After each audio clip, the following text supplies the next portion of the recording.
Welcome to the Gals Guide podcast. Join us on an adventure to get to know famous and infamous women from around the world. Each of our presenters has a pick. Is she ancient history? Is she breaking news? Is she safe for work? Well, that's up to each presenter. All we know is that...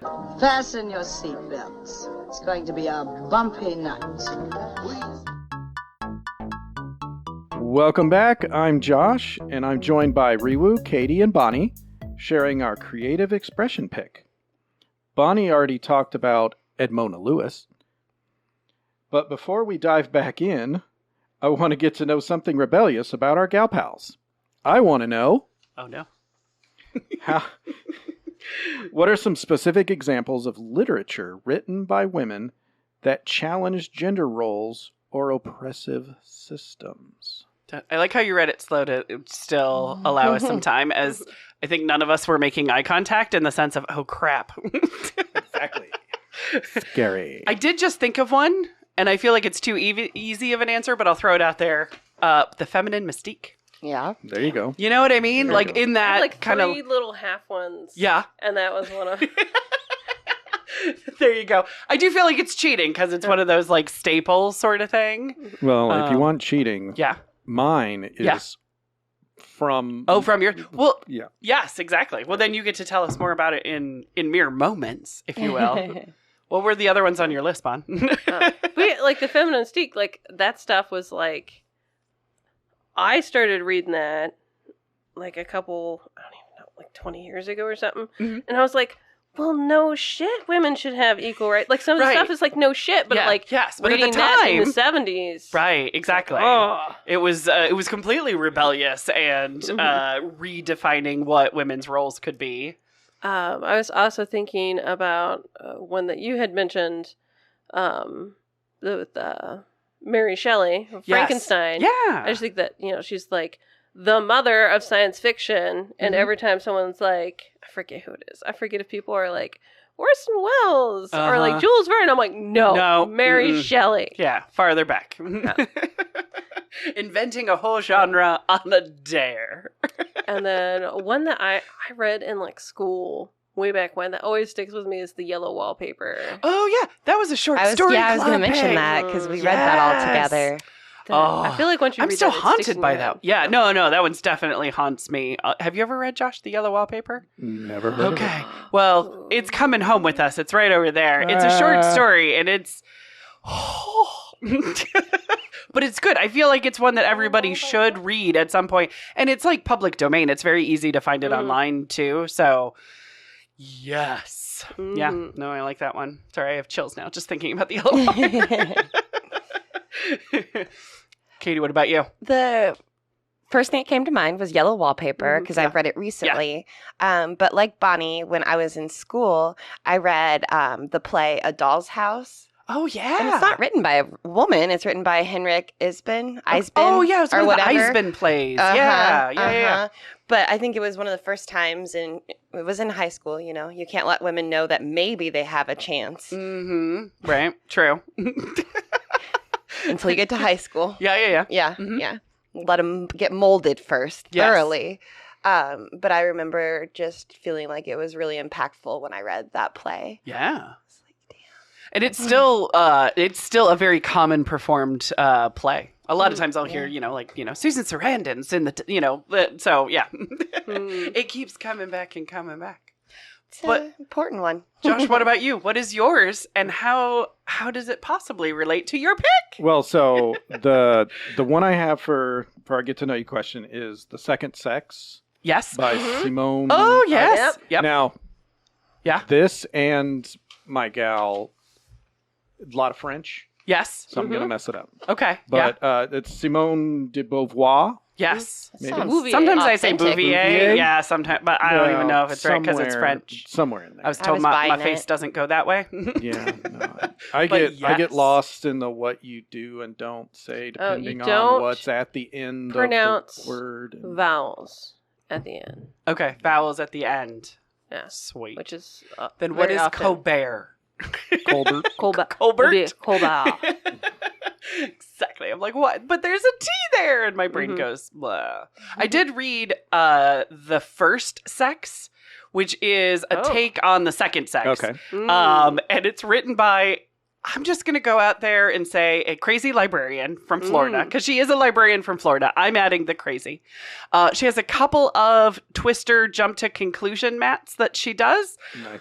But it's a wackadoo story, and I really encourage people to read Oh, the was that first the one about sex. Chattelhoyak? Yes, it's got Catahoyak in it. That's Yes, where I I love so I that. first Yeah. read it there, and I went, I'm gonna need to research this beyond your scope because Well, the second sex But- is kind of a historical look at Yeah. women's place in society and stuff like Right. that. So, which the first sex, this is what she kinda was. She was taking upon that and saying, just but women leaps were off a cliff first. with it. Yes, exactly. Yeah. She says all the Vikings were women, and that Mhm. they discovered all of the continents first. Yeah, they did. It's been really fun, like, because I, minored in classical studies. Right? Yes. Which is very, like, archaeology related. Mhm. And hearing them change their little findings. Yeah, Because they just assume if you're buried with a sword, you're a dude, man. right?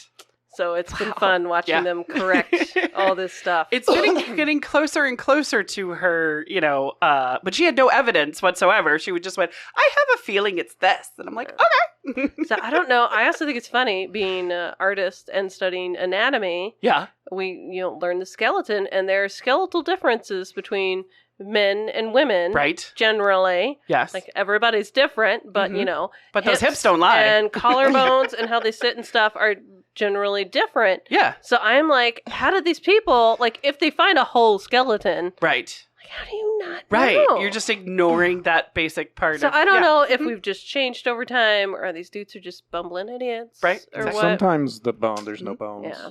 And then I know, because I do listen to a lot of Mhm. archaeological stuff, and sometimes the differences aren't hugely noticeable Mm. if you don't like measure and really look into You it. mean And then, do their job?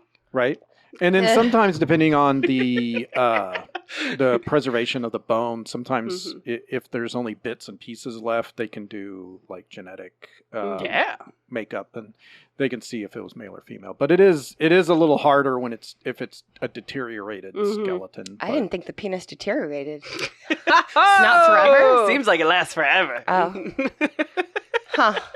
Welcome, Josh. The more you learn. We'd be doing this even if you weren't here. Yeah, well, I know. You listen. I listen you know. to the show. Exactly. Sweet. Do you have more on your No, I on don't your have question? I do not have a lot more on the book. Okay. All right. Gotcha. There you So, go. Then who do you have for us? Let's on a dive in. pick? Yes. So I've got Françoise d'Aubon. Sweet. So Yeah, French. like I said, I like French. it. Yes. So Françoise. take my pronunciation with a grain of salt. So she was an author, labor rights activist, prison rights activist, environmentalist, and a feminist. Nice. And she I like was it. born March 12th, 1920 in Paris, France. Cool. She's the third of 5 kids to Etienne and Rosita Piston d'Aubon. Look at you and your French. Her full name. Yeah. Yeah. I know you guys like the Bonnie's the one that likes Yep. multiple names. How Yep. many names you got? Françoise Yeah. Marie Teresa Piston d'Aubon. Nice. Ah, 5. namer. Yeah. Nice. Her mother was Castilian, Okay. and her mother's family were Carlist revolutionaries, Oh, cool. which nothing I'd ever heard of. Yeah. But apparently, in the Spanish royal succession, when Alphonse the 12th was named king, Yeah. some Yeah, people were like, sure. no, he shouldn't be king. It Yeah. should be Carlos. And Uh-huh. those are the Carlists. Ah. And so there was this fight amongst people about it. Sweet. Her father's family were an old school French family. They traced their origins in France back to 1082. Ah. Yeah. Okay. He was, now, see, this is where, Is it a jump to conclusions twister map? no, this is one of those like $20 words. Oh, yeah. He was, Francois' father was an anarcho-syndicalist. What is that? It sounds like something from Monty Python. Yes. It's a form of socialism that centers around trade unions. Oh, all right. So it's just, it's So Star Trek. yeah. I There you mean, go. you could a lot of this stuff. Like, I had to okay, how far do I want to go with explaining this or falling down this rabbit hole? Because there's just so I much know. of this stuff, I and it's like know. we're just gonna. We're not good at stopping people from doing that either. But I'm just gonna skate over the top of the ice, Yes. and we're not falling through. I dig it. Both her parents were members of a religious movement called La Silone, Okay. which were Catholic socialists. Oh, all That's right. the easiest way to explain it.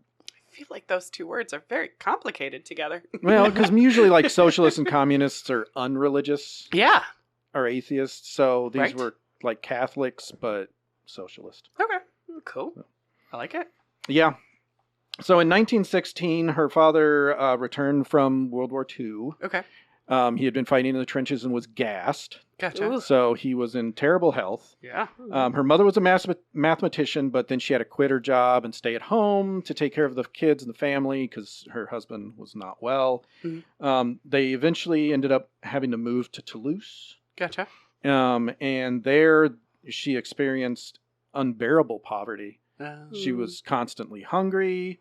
Her Mhm. father was in poor health and eventually died in 1947 Oh, not long after the war then. from cold temperatures. Cold temperatures. Aw. In the biography, a lot of this information I actually found from her website, Sweet. which is really good because it has tons of stuff about her books and the people that kind of helped put the website together and friends of hers. So it's a really good website. It's I should have that. But handy. not like hypothermia, but just cold Just- temperature. It was cold. cold temperatures because it was winter and they Was the coroner just couldn't like really tired that day afford- and went, I just don't. I Now I'm get worried that's how cold." I'm going to go because I'm always cold. Right. well, and that's the wording that the not even website. hypothermia, That's yeah. the wording that the website uses. It's like FrancoisDiorbon.org. Mhm. That's the term that they use. They also say her grandmother died of the same thing, Oh. and I'm like, How cold did it get I there? need to get some sticks and Yeah. make some Mhm. fires or something. Get a blanket. But Maybe they just forgot the word A. A cold. Yes, there you go. Oh, Yes. yeah. Flu, pneumonia. Yeah, something. just some editor error. Yeah. but so as a child, Françoise was obsessed with poetry. Okay. She had her first poems published at age 9, Oh, nice. Man. and she wrote her first novel, 50 pages long, at age 10. Whoa. Dang. And Child you'll prodigy. see she writes over like 100 novels. Oh my and, goodness. Political treatises and things like that. Did she Poems. ever Always think writing. her dad could burn some of that paper? Right. I mean, Not die. could have not Just- die of cold. Kindling. Sorry. At the age of 12, she won a short story competition. Sweet. The competition wanted a minimum of 200 lines for your story. Okay. She turned in a 225-page book Oh, jeez. called Muriel, Daughter of the Mountains. Oh, okay. And before she got the award, though, the jury was like, wait a minute. You're telling me a 12-year-old wrote a 225-page book? So they brought in the parish priest, had an investigation, Oh my gosh. and eventually were like, okay, she wrote it. And they gave her the prize. Wow. Nice. Yeah. Investigation. Sweet. And so in 1938, she graduated from high school, Okay. which in the website it says she got her baccalaureate, which then I had to jump down a rabbit hole of what that meant in French Right. school. So it's Hmm. roughly the equivalent of high school. Basically, it's I think in England they call it your A levels. Yeah, It's yeah. so that you can go to college. Okay. Gotcha. She went to study law and fine arts, but she quickly dropped out and went and became a teacher at a school run by her mother. Okay.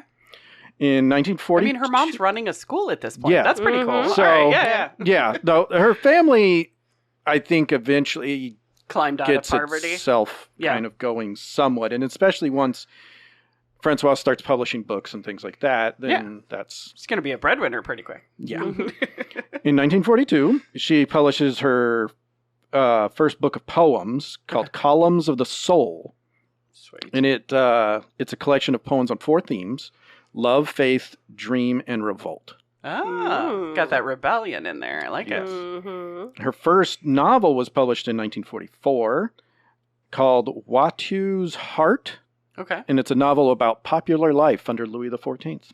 Okay. Sounds like a page turner. Yeah. Mhm. It's a niche audience. 3 years later, in 1947, she writes her novel A Flight of Falcons, Okay. which that's the English translation. She has 2 full of her books that are translated into English Yeah. of the 100 that she wrote. Oh. And that's one of them is A Flight of Falcons. Okay. It became a bestseller, and it won something called the Reader's Award. Yeah. Cool. Didn't really give any citations on what that Sure. Reader's Award was, but Yeah. it was an award-winning book. Okay. So at least I you like can it. say that. Yes. She marries around that time to Jacques Aubin-Q, Yes. maybe? You're looking at me like I have any don't know. idea. You could No, probably here, show it here to we go to Bon. Bonnie. Bonnie's our French Yes, expert. there you go. Oh my goodness. When Bonnie's scared of it just Yeah. on paper. It'd be like Obanique almost. Oh, yeah, Annie? no idea. But they needless to say, they don't stay I'm married only for very long. 33 and my Duolingo straight. They don't stay married for very long. They Oh, okay. move All on. right. then. But while they're together, they do have a child named Indiana. Indiana. I thought that was pretty ironic. Look at that. Interesting. Serendipitous, if you will. It is.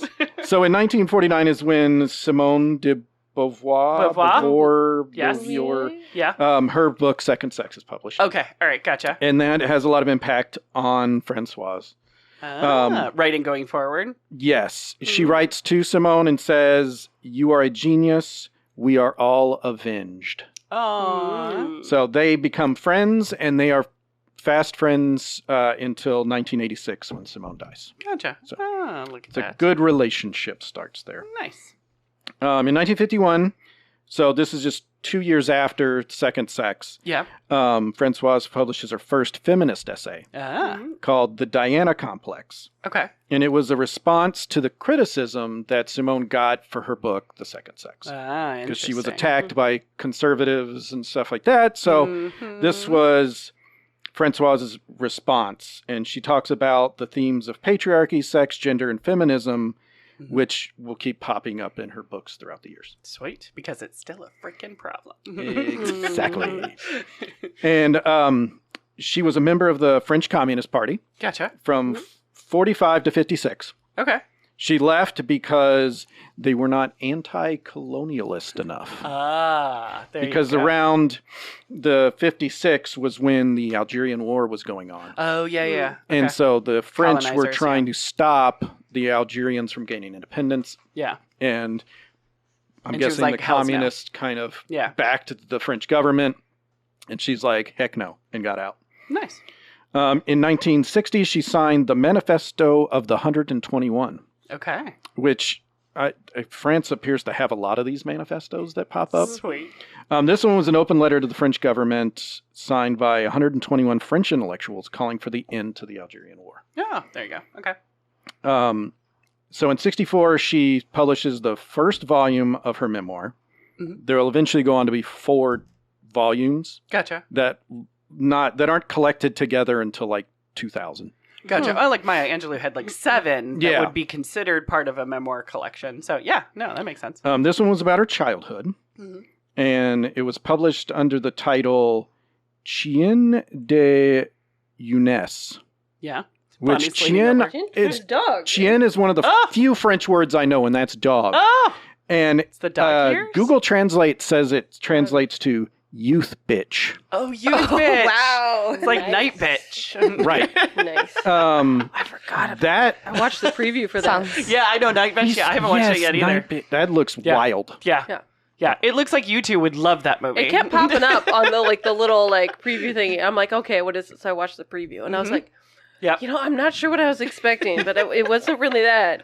And I'm like, I'm not sure if I want to watch this or Yeah, not. yeah. I was. It's in that I'll be in a special space, and Yeah. then I'll want to watch it. Yes, exactly. Yeah, I'll get there. But yes, okay. So, So the youth bitch. original title of Youth Bitch, though, that Yeah. was rejected by our publishers was Fuck Youth. Oh, very nice. So Yeah. I like both. a lot of these Subtitle? titles and stuff, since these books have never been put into English, yeah. I just had to Mm-hmm. Google Translate to see what in the world it even meant. Yeah. And so some of these may be slightly off when it comes to like euphemisms, things like that. Yeah. So.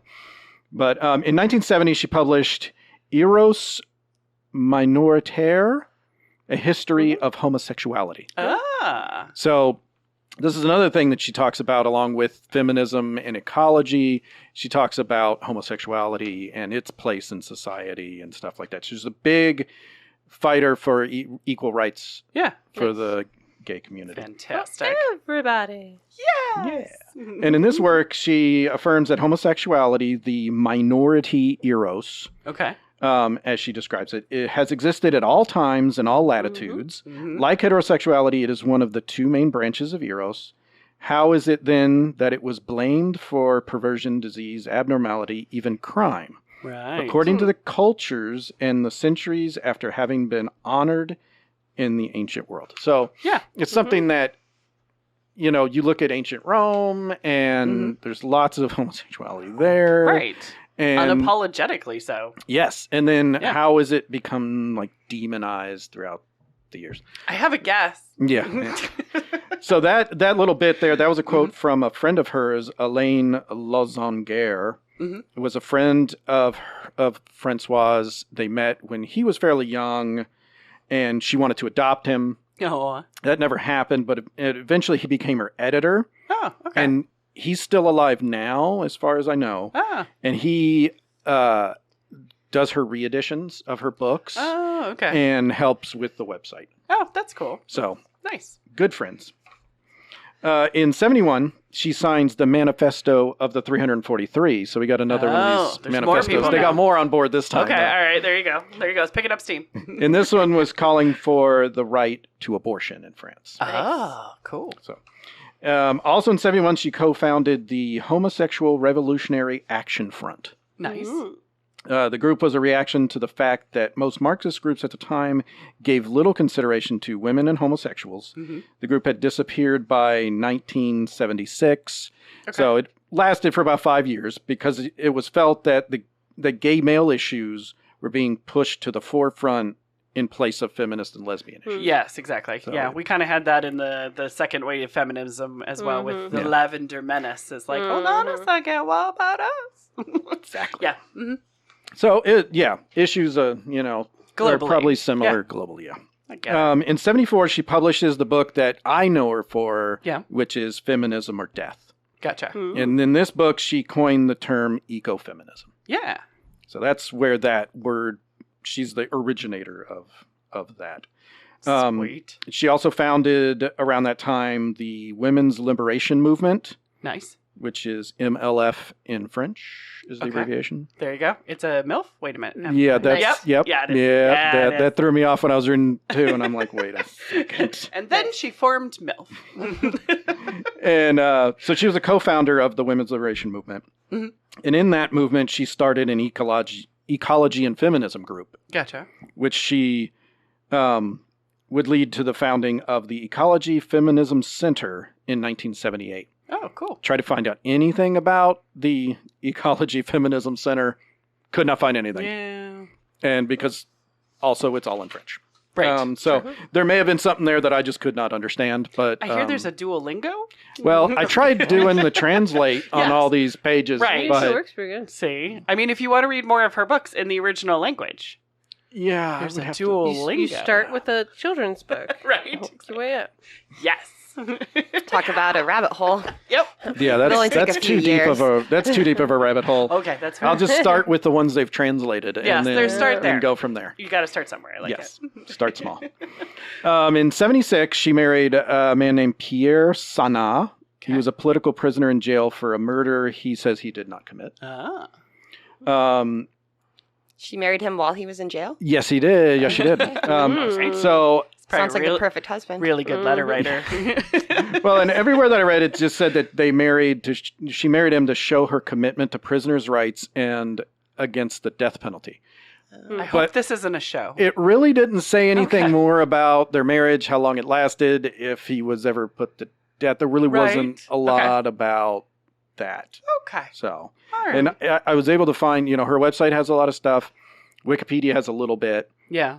And then there was another website about people in feminism and stuff like that Yeah. had some information. Nobody really had much information about. Gotcha. But I was able to find a website that had like a family tree Mhm. for her daughter Okay. Indiana, Yeah. and then going back like several generations and Yeah. stuff. But it was just very basic details. And Gotcha. so, yeah, it's weird how some things are really specific and other things were. Right. Did Very- her prison husband make the ancestry tree? Right. He did. Okay. Yeah. Okay. Yeah. There you We'll go. call it legit then. Right. There's a paper trail. Yeah. There is. In 75, so she published a lot of science fiction books Okay. later on. And so in 75, she published a sci-fi trilogy. Mhm. The books for it are The Almond Satellite, Okay. The Shepherdesses of the Apocalypse, Nice. and the last one, it's either A Manly Happening or A Manly Happiness. Okay. It was published in the 70s? Well, no, the Manly Happening. Yeah. That one wasn't published until the 2000s Oh, okay. because it was Because Happening was lost. very much a 70s term. Yeah, no, 60s, 70s term. it probably was written Yeah. Yeah. then, Okay. but then it was lost, and then it was eventually found and then published later. Yeah. They But both kind of get to the same point, but yeah. yeah, Google Translate had it as happiness, and then when I translated the website in Firefox, it said happening. Happening, yeah. So, Okay. but Sweet. They sound Ursula Le Guin-ish. very much. Is it? so. Okay. Very all right, much so. okay, It's that's kind of a the vibe I was sci-fi. getting, Yeah. Part of the trilogy deals with a planet of all women, Nice. and then Bonnie and I are there. Snoo, snoo. Yes. somehow in this story they end up on Earth, and then Okay. there's some sort of battle between women and men, and women eventually seem to win this battle. I like it. And then the third Let's book, do that. the third book is this destruction of man through the viewpoint of the men. Oh, okay. All right. So it's Yeah. it's I've never seen it where it's been translated into English, as far as I can tell. Okay. Never been put into English. So, Sounds fun. but it sounds like a really cool book. Yeah. So she kept writing throughout the 90s and early 2000s. Several of her books from that time take a historical look at how patriarchy had at first tried to destroy women through stonings and witch hunts and the like, but failed to kill women. So the patriarchy having failed Yes. to kill women, Right. as you guys can attest to. Sure. Yeah. The patriarchy has denied, repressed, obscured the woman, and destroyed as far as possible the traces of her work. Right. So Yeah. instead of just trying to destroy women, now it's just push them down and let them not be Erase their history. Yeah. Exactly. Yeah. We're just tired even thinking about it. But yes. Yes. So in 2005, August 3rd, 2005, Françoise passed away. Gotcha. Couldn't find anywhere of what she died of. Really? Yeah. Cold. No. Did no. she have a cold? It could have been the cold. Okay. Okay. All right. We'll say it's the cold. The cold seems to stalk her family. How old was she? 85. Okay. Could Yeah. just be the old. Right. Could have yes. been. There you Could have go. been the Take old. off the C Yep. of cold, and then it becomes the old. You saw what I did there. I did. I liked it. She was cremated, and her ashes were scattered in the ocean off the coast of France. A lot of her early books had to do with the ocean, buccaneers, shipwrecks, Gotcha. stuff like that. So the she water was very- loved the sea. Yeah. Perfect.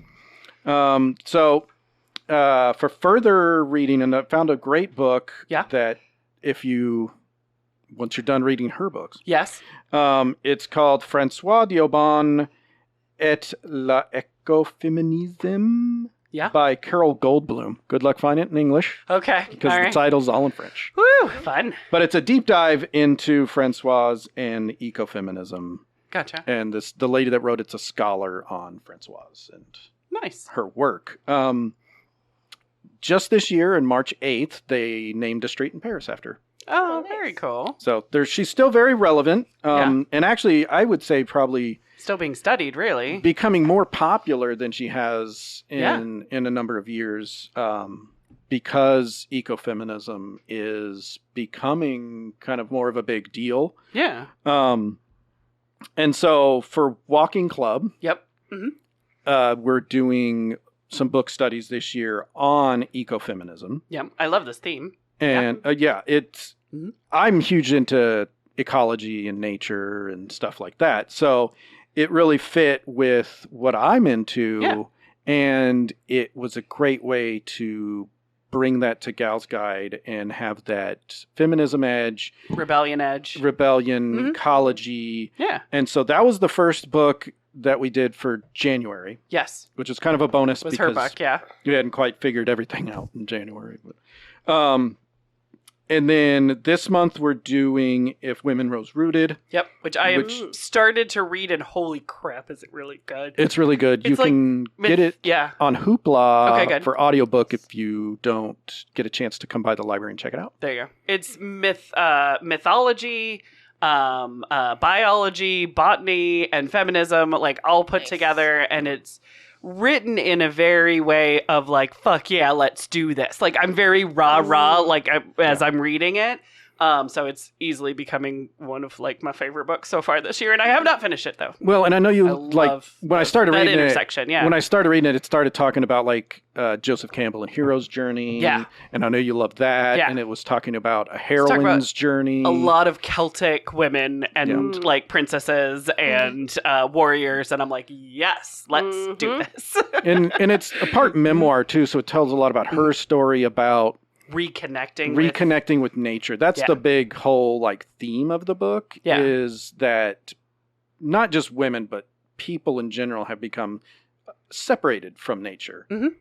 And she uses a term from Celtic mythology called the wasteland, which is what basically cities and modern society has become. And it's this wasteland that we've created by separating ourselves from nature. Yep.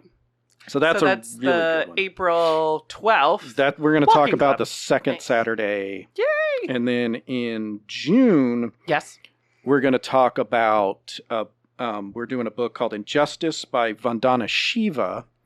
And she's kind of this modern face of ecofeminism. Gotcha. She's like And- picked up the mantle of it. Yes, and she's fought hard for indigenous rights in India, where a lot of the indigenous women were using the forests to go out and forage and supplement their diet with, and their family's diet with food from the forest so that they could have healthy, balanced diets. And then these multinational companies are coming in and cutting these forests down and not giving any thought to what these forests could be. Yeah. And so she's been leading fights against deforestation and stuff like that. And that's the June book. That is the June book. Sweet. So there's lots of good stuff for Walking Club this year, and Sweet. I like it. See, you and Katie are killing it on the book picks. I love it. Can't let Katie have all the glory. No, we can. We can. Oh, okay, There's just a lot of books in the world. It's true. And it's a way to enable people to read even more of them. Book enabling. That's what we do. Exactly. Any question? Anybody? Dun, dun, dun, dun, dun. You were very thorough. Yeah. Well, Did that research. There's I know, so I'm much. impressed. There's so much more about her. There's all kinds Yeah. of other political activism she did.